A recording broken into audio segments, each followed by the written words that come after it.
The outlook wasn't brilliant for the Mudville Nine that day. The score stood 4-2, with but one inning more to play. And then, when Cooney died at first, and Barrow did the same, a sickly silence fell upon the patrons of the game. A straggling few got up to go in deep despair. The rest clung to that hope which springs eternal in the human breast. They thought, if only Casey could get a whack at that, we'd put up even money now with Casey at the bat. But Flynn preceded Casey, as did also Jimmy Blake. And the former was a Lulu and the latter was a cake. So upon that stricken multitude, grim melancholy sat, for there seemed but little chance of Casey's getting to the bat. But Flynn let drive a single, to the wonderment of all. And Blake, the much despised, tore the cover off the ball. And when the dust had lifted and the men saw what had occurred, there was Jimmy safe at second and Flynn a hugging third. Then from 5,000 throats or more there rose a lusty yell. It rumbled in the valley, it rattled in the dell. It knocked upon the mountain, it recoiled upon the flat.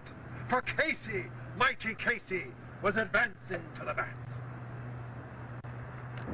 There was ease in Casey's manner as he stepped into his place. There was pride in Casey's bearing and a smile on Casey's face. And when, responding to the cheers, he lightly doffed his hat, no stranger in the crowd could doubt 'twas Casey at the bat. 10,000 eyes were on him as he rubbed his hands with dirt. 5,000 tongues applauded as he wiped them on his shirt. Then while the riding pitcher ground the ball into his hip, defiance gleamed in Casey's eyes, a sneer curled Casey's lips. And now the leather-covered sphere came hurtling through the air, and Casey stood a-watching in haughty grandeur there. Close by the sturdy batsman, the ball unheeded sped. "That ain't my style," said Casey. "Strike one," the umpire said. From the benches black with people there went up a muffled roar, like the beating of a storm wave on a stern and distant shore. "Kill him! Kill the umpire!" someone shouted in the stand. And it's likely they'd have killed him, had not Casey raised his hand. With a smile of Christian charity, great Casey's visage shone. He stilled the rising tumult, he bade the game go on. He signaled to the pitcher, and once more the spheroid flew, but Casey still ignored it. And the umpire said, "Strike two!" "Fraud!" cried the maddened thousands, and echo answered fraud. But one scornful look from Casey, and the audience was awed. They saw his face grow cold and stern.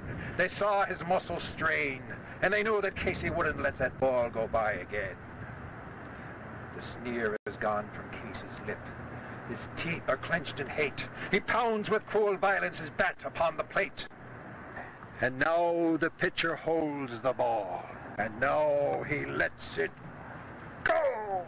And now the air is shattered by the force of Casey's blow.